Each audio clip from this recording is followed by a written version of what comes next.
Elhamdülillah. Vessalatu vesselamu ala Rasulillah.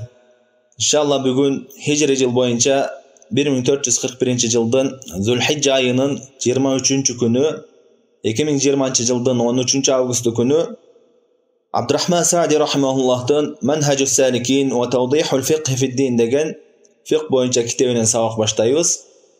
Bu kitapta okurdan burada avtor jönünde kıskaça bayandap jana kebir terminlerdi düşündürüp kebir meselelerge toktolup kete turan bolsak, birinciden avtor kunyası Abu Abdullah, atı Abdurrahman, atasının atı Nasır, kişinekey urusu As-Sa'di. Abu Abdullah Abdurrahman bin Nasır As-Sa'di.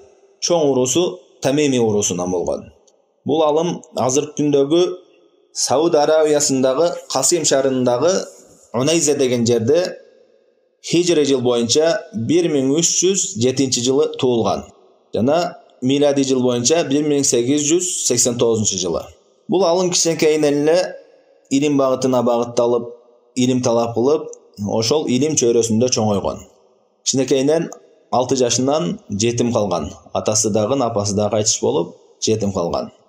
Jana Saudiyadağı en belgülü çoğun alımlardan bolgan. Jana oşondayla Saudiyadağı hazır günde köptögön alımlarının, çoğun alımlardan ustazı uşul Abdurrahman Sa'di bolgan. Hicri yıl boyunca 1376 yılı, miladi yıl boyunca 1956 yılı kaytış bolgan. Jana bu alım köptögön kitaplardı жазып ketken. Oşol kitaplarının en belgülüsü al tafsir kitabı. Teysirul Karimir Rahman fi tefsiri kelamil mennan deb atalınat al kitabı.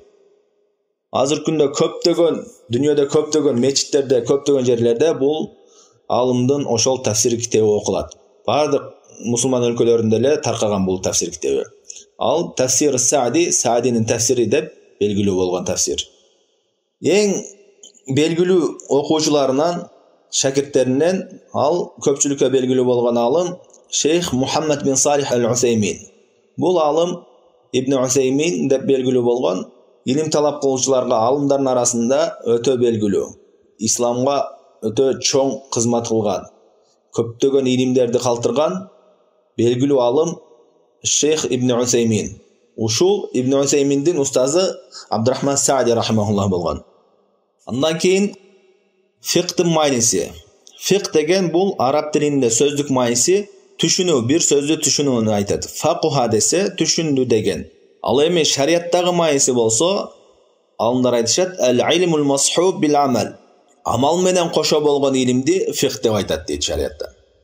Peygamber sallallahu aleyhi ve sellem Sahih Bukhari Müslim'de kelgen hadiste aytat: "Men yuridillahu bihi hayran yufaqqihu fid-din." Allah Taala kimge jakşılık kalagan bolsa, anda aga dindi үйрөтүп коет дейт.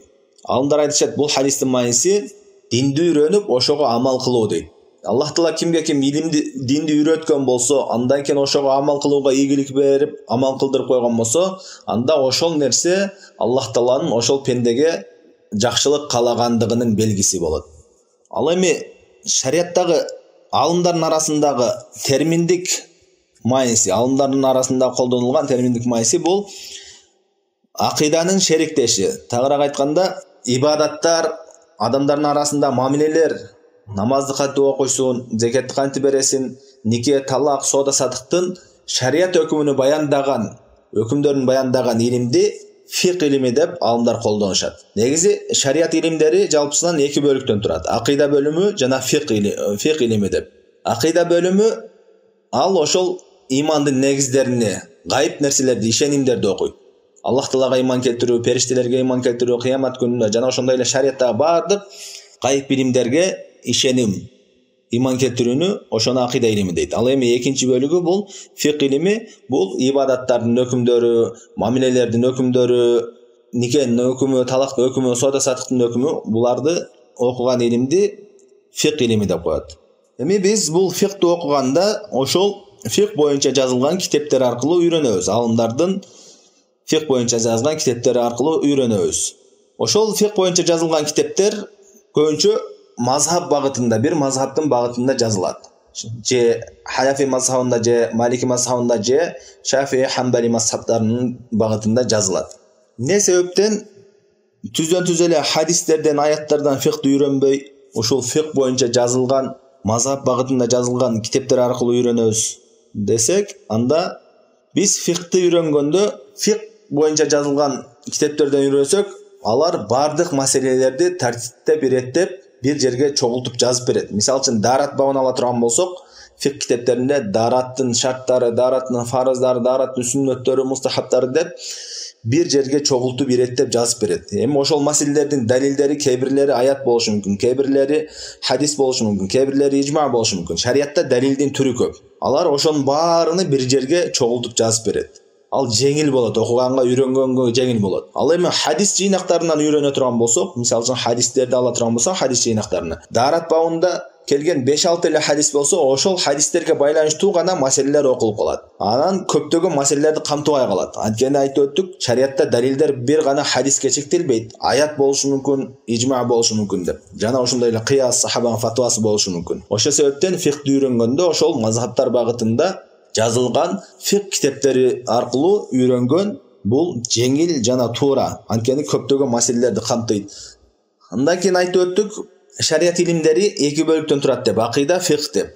Акыйда бөлүгүндө бул 4 мазхабтын имамдары дагы жана алардан мурунку сахаба, табииндердин баары бир багытта болушкан. Ою пикири бир болгон. Алардын арасында Ахли сунна ва жамаат акыйдасында эч кандай талаш жок. Кээ бир эле маселелерде талаш болбосо, жалпысынан алардын акыйдасы бир болгон. Ахли сунна ва жамаат акыйдасында болушкан. Ал эми фикh маселесинде болсо, фикh маселелери дагы 2 бөлүктөн турат. Биринчиси ошол фикh китептеринде келген маселелер 2 бөлүктөн турат. Биринчиси болсо ижма болгон маселелер. Ошол 4 мазхабтын тең ой пикири келишкен, бир ойго келишкен. Анын арасында талаш жок. Эгерде кандайдыр бир маселе биз фикh китебин окуганда кандайдыр бир маселеде ижма болгон болсо, болду, ал ижмага каршы чыккан болбойт. Ошол алымдарды эртиш керек. Экинчиси болсо ошол алымдар арасында талаш болгон маселелер. Биз бул талаш болгон маселелерге кандай мамиле кылабыз? Талаш болгон маселелерде биз Куран сүннөткө кайтышыбыз керек. Ошол алымдардын талашыны Куран сүннөттүн негизинде таразылашыбыз керек. Кимдики Куран сүннөткө жакын болсо, ошол ойду карманышыбыз керек. Ошол бир алымдын оюну далил кылып алган болбойт. Биз Куран сүннөткө далилге кайтышыбыз керек ошол талаш маселелерде. Аллах Таала Куран Каримде айтат: "Фа ин таназатум фи шейин фаруддуху ила Аллахи ва расули ин кунтум ту'минуна биллахи вал яумил ахир, залика хайру ва ахсан ta'wila." Эгерде силер динде бир маселеде талаш тартышып калсаңар, анда Аллах Таалага жана пайгамбарга кайтарыңлар дейт. Эгерде силерде чындап эле Аллах Таалага жана кыямат күнүгө иман келтиргендерден болсоңор, анда ушундай кылгыла дейт. Залика хайру ва ахсан ta'wila. Ошол силер үчүн жакшыраак жана ошол туура чечим, туура түшүнүк дейт. Демек биз талаш тартыш маселеде Куран сүннөткө кайтышыбыз керек. Аллах Таалага кайтаруунун майысы Аллах Тааланын китебине, пайгамбарга кайтаруунун майысы ал пайгамбардын сүннөтүнө кайтат. Ошондой эле пайгамбар саллаллаху алейхи вассалам айтат: "Мен силерге 2 нерсени таштадым" дейт. Эгерде силер ошол экөөнү кармансаңар, анда силер адашпайсыңар дейт. Ал экөө эмне дейт? Китаб Аллахи ва суннати. Аллах Тааланын китеби жана менин сүннөтүм дейт. Биз ал алымдардын сөздөрүнү далили жок эле далил кылып алган болбойт. Анткени ар бир адам ката кетирүүчү. Алар маасум эмес, катадан аруу эмес, катадан сакталынган эмес. Пайгамбарыбыз саллаллаху алейхи вассалам гана катадан сакталган. Пайгамбарыбыз эч качан ката кетирбейт. Ал эми алымдар иштихат кылганда ката кетирип коюшу мүмкүн, туура табышы мүмкүн. Бирок биз ал алымдар жөнүндө жаман сөз менен эскербейбиз аларды. Аларды урматтайбыз, аларга жакшы дуа кылабыз. Алардын илими аркылуу Куран сүннөттү түшүнүүгө жетишебиз. Ошолордун илимдери аркылуу Куран сүннөттү түшүнөбүз. Алар эгерде талаш тартышып калса, мисалы үчүн 2 ойго бөлүнүшкөн болсо, ошол 2 ойдун бирөөсү сөзсүз түрдө туура болот. Ошол туура ойду тапканга аракет кылабыз. Бирок алардын 2 оюна тең каршы жаңы ой менен келбейбиз. Ошолордун оюнан, ошолордун айткан сөздөрүнөн чыкпайбыз. Ошолордун китептери аркылуу, жазган сөздөрү аркылуу Куран сүннөттү түшүнүүгө аракет кылабыз. Биз алардын катасыны өзүбүз эле кыйын болуп кеткендиктен билип алып аткан жокпуз. Алардын катасыны ошол кезде эле алымдар бири-биринин катасыны баяндап беришет. Эгерде bir алым ката кеткен болсо, экинчиси ага жооп берип катасыны баяндаган. Бул алым мына маселеде ката кетти, бул хадиске каршы келди, же болбосо бул аятка каршы келди, бул сахабанын фатвасына каршы келди деп баяндап беришет. Ошол эле кездеги өздөрү сыяктуу алымдар. Бул нерсе алымдардын арасында белгилүү болгон адеттерден. Алар эгерде бирөөсү экинчисинин катасын баяндаса, ага душмандык кылбастан, тескерисинче ошол баяны туура болгон болсо, ага ыраазылыгын билдирип эле келишкен. Бири-бирин жаман көрбөй, душмандык кылбай эле. Биз дагы ошол алымдардын жазган китептери аркылуу, ошолордун өздөрүнүн койгон эрежелери, усулдары бар. Ошолор аркылуу талаш маселелерде туура ойду тапканга, туура Куран сүннөткө жакынны тапканга, ылайыктуу келгенин тапканга аракет кылабыз.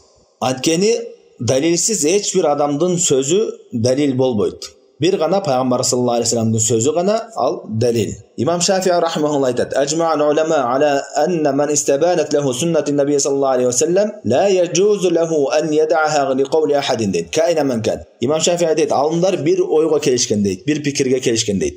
Kimge Peygamber sallallahu aleyhi ve sellem sünneti açık aykın bolgon bolsa, sünnetini düşünüp jetken bolsa, al adam üçün al sünnetти bir başka adamdardын sözünü erçip таштаган болбойт дейт. Бул алымдар арасында ижма болгон деп имам Шафии айтып жатат. Эгерде кимде-ким сүннөттү, ушу талаш маселелерде сүннөт жолду билген болсо, пайгамбардын сүннөтүн билген болсо, анда башка имамды, башка адамдарды ээрчип пайгамбардын сүннөтүн таштап кеткен болбойт. Ошондой эле имам Малик рахмехулла айтат: "Куллу юхазу мин кавлихи ва юрад." Ар бир адамдын сөзү алынат дейт, кабыл кылынат жана кайтарылат дейт. Бир гана бул кабыр ээси деп пайгамбарыбыздын кабырына көрсөтүп, ушул кабырдын ээси гана сөзү толук алыныш керек дейт. Демек алымдардын сөзү Куран сүннөткө туура келгени кабыл кылынат. Жана Куран сүннөткө каршы келген болсо, ката кетирген болсо, анда ал нерсе ээрчилинбейт. Катасында биз ээрчибейбиз алымдарды. Тагыраак айтканда, алымдардын сөздөрүнү Куран сүннөттөн жогору койбойбуз. Биздин максатыбыз Куран сүннөттү ээрчүү болуш керек. Алымдардын сөздөрү Куран сүннөткө ылайык келгенде ээрчийбиз. Эгерде каршы келген кандайдыр бир маселеде каршы келсе, анда ал катасын ээрчибейбиз. Эми ал алымдар мужтахидтер, алар эгерде туура тапкан болсо, алар үчүн хадисте келгенде 2 жооп жазылат. Эгерде иштихад кылышып адашкан болсо, ката кетирген болсо, алардын иштихад кылганы үчүн 1 жооп жазылат. Алар эч кимиси ката кетүүнү максат кылбайт. Баарынын максаты тең Пайгамбар саллаллаху алейхи вассалам сүннөтүн ээрчүү. Бирок 100%, 100% туура Пайгамбарыбыздын сүннөтүн ар бир маселеде туура табышы шарт эмес. Ал адам болгондон кийин ката кетирет, канчалык алым болсо дагы.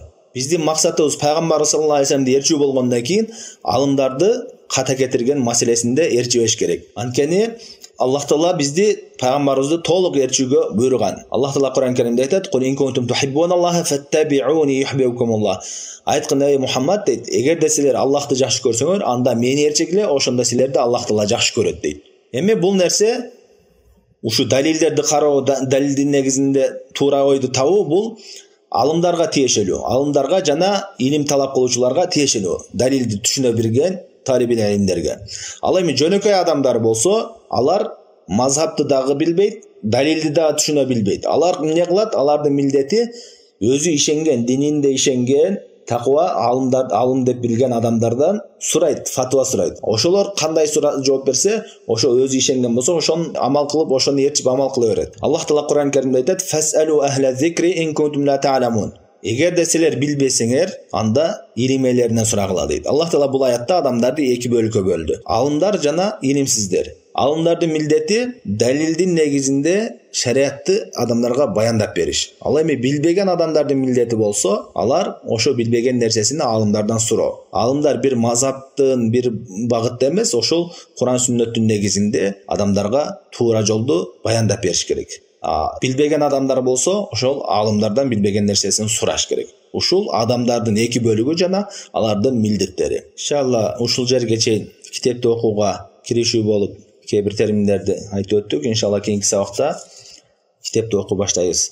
Аллах Таала баарыбызга ийгилик берген болсун. Саллаллаху алейхи ва саллям ала хайр халқи Мухаммад ва ала алейхи ва сахбихи ажмаин.